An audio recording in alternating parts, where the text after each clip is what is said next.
Señora presidenta, señor candidato a la presidencia del Gobierno, señoras y señores diputados, permítanme, antes que nada, recordar en esta tribuna a los guardias civiles heridos hace pocos días en la valla de Melilla. Otra vez, decenas de ciudadanos extranjeros han asaltado nuestra frontera, golpeando e hiriendo a nuestros guardias y atacando nuestra soberanía. Y no es un hecho aislado, es un fenómeno repetido demasiadas veces ante la pasividad del Gobierno de ahora y también hemos de reconocerlo de los gobiernos anteriores. Señor candidato a la presidencia del Gobierno, el Grupo Parlamentario de Vox no va a apoyar su investidura. No le desvelo ningún secreto. De hecho, usted ni siquiera ha solicitado nuestro apoyo y ha excluido a Vox, así nos ahorra a todos la hipocresía, de esa ronda de consultas que mantuvo con el resto de fuerzas políticas, por cierto, más propia de una república presidencialista que de una monarquía parlamentaria. Y no nos ha extrañado, porque son ustedes los grandes arquitectos de los cordones sanitarios de los que hablaba esta misma mañana y de las políticas de apartheid, es decir, de aplicar la censura a quien se atreve a disentir de su disparatada agenda ideológica. Efectivamente, no vamos en el Grupo Parlamentario de Vox a apoyar la investidura del señor Sánchez. Y he de reconocer que algunos nos han preguntado en estos días pasados si contemplábamos una abstención patriótica, como exigía a los grupos parlamentarios de Ciudadanos y del Partido Popular el señor Sánchez hace unas horas. Yo ya respondí hace tiempo. Creo que Vox es el grupo parlamentario más lejano del proyecto que tiene el señor Sánchez para España y, de hecho, estoy también seguro de que usted se sentirá orgulloso de ello. Yo también. Nos amenaza usted, aunque no lo diga, con un gobierno apoyado por todas las facetas del extremismo político si Ciudadanos y el Partido Popular no le apoyen. Comunistas viejos y comunistas nuevos, separatistas, proetarras, chavistas y golpistas que pretenden conformar un frente popular con dos objetivos diferentes: la ruptura de la soberanía nacional y el cambio de régimen. Y nosotros pensamos que el debate de hoy, tan programático en algunas cuestiones, son los árboles que no dejan ver el bosque de un proceso que existe en España hace mucho tiempo. Señorías, yo soy el hijo de un sencillo comerciante de Amurrio, en Álava, en el Valle de Ayala, en tierra vasca, que nos dejó hoy justo hace 2 años y que entró en política para defender a su patria, amenazada por los criminales de ETA. Mi padre, Santiago Abascal Escuza, llegó a sentarse unos meses en este hemiciclo representando a los vascos que seguían en pie cuando unos caían asesinados por el odio separatista, otros huían víctimas del chantaje y del miedo, y otros más, los peores, se rendían y traicionaban. Yo les confieso que me metí en política con 18 años únicamente para defender a mi padre, que fue amenazado de muerte durante los últimos 30 años de su vida. Yo no tenía otra vocación,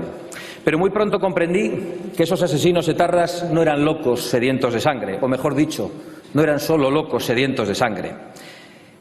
Eran también criminales con un proyecto político concreto, que era el de acabar con España como nación, el de romper la convivencia entre los españoles y el de implantar una tenebrosa ideología totalitaria.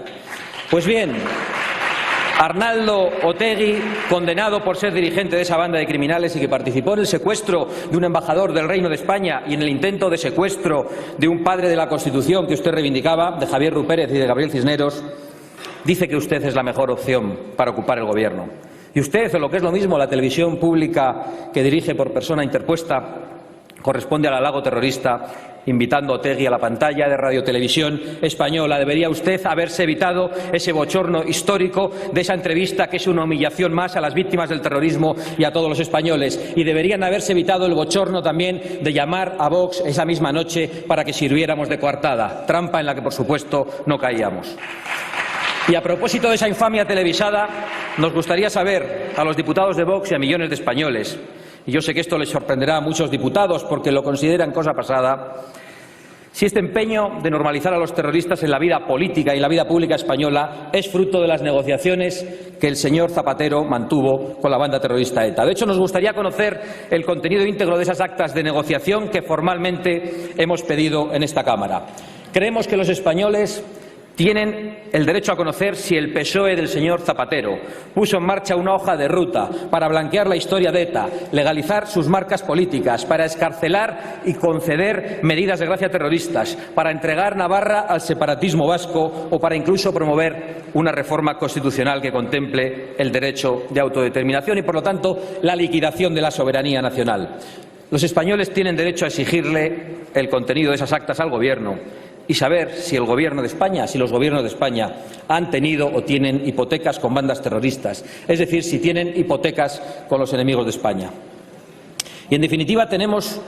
que conocer si ese Frente Popular, del que usted es solo uno de los cabecillas, es el resultado de un proceso que nace a partir del 11 de marzo de 2004 y en el que confluyen dos amenazas. Una a la propia existencia de España a través de la impunidad para el separatismo catalán y la normalización de las marcas políticas de ETA, y otra amenaza al orden constitucional que anhela el cambio de régimen y que incluso pretende el derribo de la monarquía parlamentaria. De todo ese proceso, el usufructuario a corto plazo, si se mantiene en el Gobierno, será usted, señor Sánchez, pero quienes van a recoger las nueces serán los de siempre, serán los separatistas. La existencia de ese proceso es la única forma de explicar el desafío permanente de la Generalidad de Cataluña, una institución en absoluta rebeldía contra la soberanía nacional y que vuelve a gozar de una incomprensible impunidad, a pesar de que han reiterado que lo volverán a hacer. La misma impunidad que llevó al golpe de Estado de octubre de 2017 durante el Gobierno del señor Rajoy. La impunidad con la que muchos diputados que se sientan en esta Cámara, que inexplicablemente han adquirido la condición de diputados y que, en vez de acatar la Constitución como la ley exige, han jurado abiertamente combatirla en nombre de los principios, decían, delirantes del 1 de octubre. Pues bien, señor candidato, con estos aliados pretende usted ser investido presidente del Gobierno, con los amigos del condenado Otegi, con los amigos del golpista Junqueras y también con los amigos del tirano Maduro, ese sátrapa que, bien maquillado por Zapatero, ha sumido a Venezuela y a nuestros hermanos venezolanos en el caos, en la violencia, en la represión y en el hambre. Permítanos, señor Sánchez, que no le otorguemos a usted ninguna credibilidad si pretende disfrazarse de político con sentido de Estado. Y permítame también que repita en esta tribuna un aviso para sediciosos, para golpistas y para terroristas. Más allá de los pactos secretos o de las promesas que hayan recibido desde un partido o de otro a cambio de su apoyo parlamentario, abandonen ustedes toda esperanza, porque nunca lograrán sus objetivos políticos o criminales. No ha llegado España hasta aquí para que la derroten una pandilla de sediciosos, mitad corruptos y mitad fanáticos, porque no saben ustedes cuántos hijos de comerciantes y obreros y estudiantes y parados,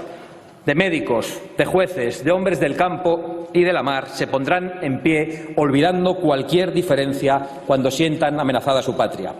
Y ojalá muy pronto la inmensa mayoría de los españoles que queremos seguir viviendo en paz y en libertad dentro del orden constitucional desterremos de las instituciones a quienes pretenden dinamitarlas. Sería una grandísima noticia para que el Estado pudiese de una vez por todas, después de 30 años, ocuparse única y exclusivamente de resolver los problemas de los españoles en vez de seguir creándoselos. Señorías, hay españoles que necesitan urgentemente de la eficacia del Estado, esa eficacia que comprobamos tan a menudo cuando se trata de la agencia tributaria y que hay que empezar a trasladar al resto de organismos e instituciones de la nación. Porque mientras la izquierda continúa con su disparatada agenda de ingeniería social implantando una sofocante dictadura progre que quieren que traguemos con ella, y mientras los separatistas conspiran contra la Constitución, los españoles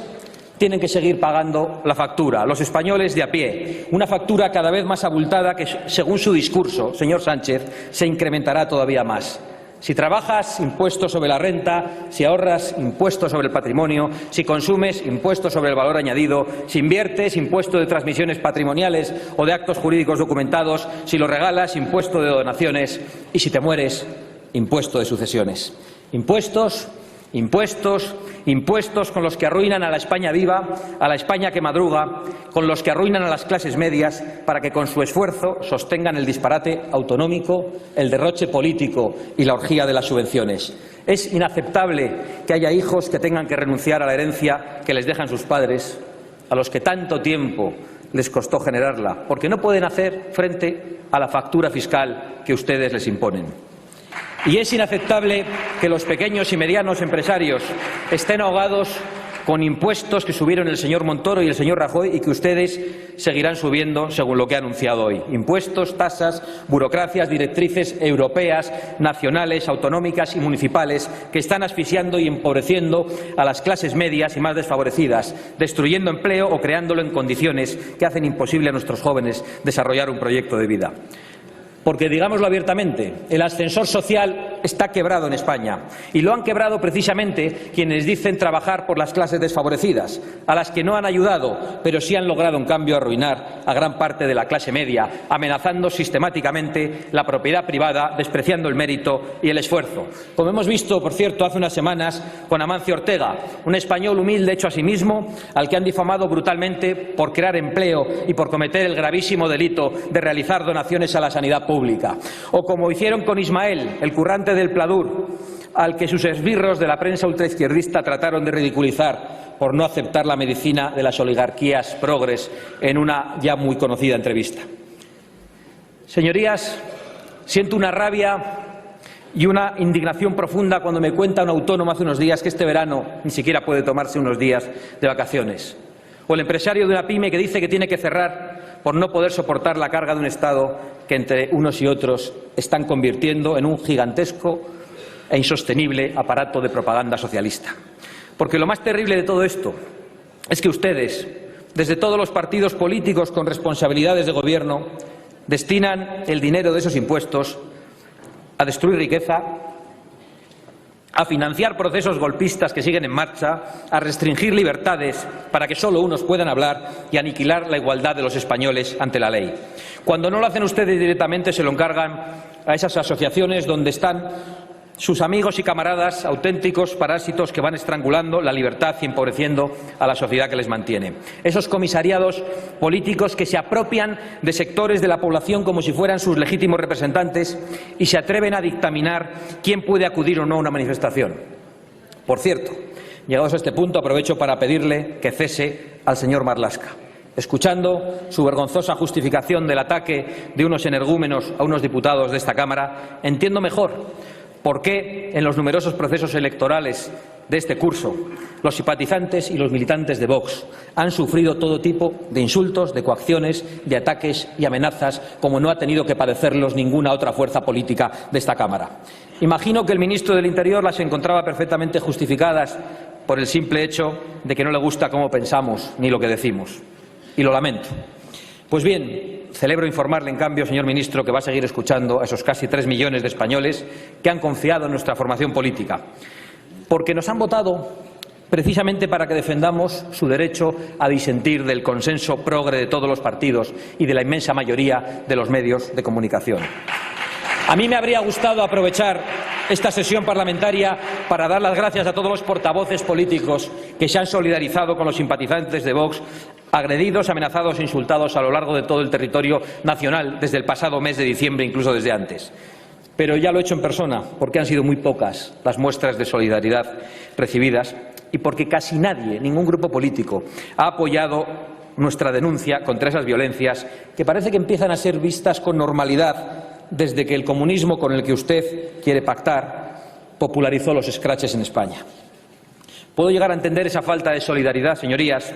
porque el miedo es una mordaza muy poderosa. Pero deben entender los que hoy callan que ese violento apartheid que ahora sufre Vox, este permanente linchamiento mediático y este acoso callejero es en realidad el linchamiento y el acoso a la democracia, al derecho a disentir, a la libertad de pensar de forma distinta y al deber de rebelarse frente a quienes pretenden imponer un discurso totalitario. Sobre los ataques que hemos recibido durante este curso, debo añadir que fueron instigados por varios miembros de este Parlamento. Uno de ellos llegó a decretar la alerta antifascista, para convertir a nuestros votantes en una especie de monstruos nazis a los que habría que exterminar, y a pocas horas se recibían agresiones en nuestras sedes. Haré una confesión de la que no estoy particularmente orgulloso. Durante un momento se me pasó por la cabeza decretar una alerta anticomunista en Galapagar,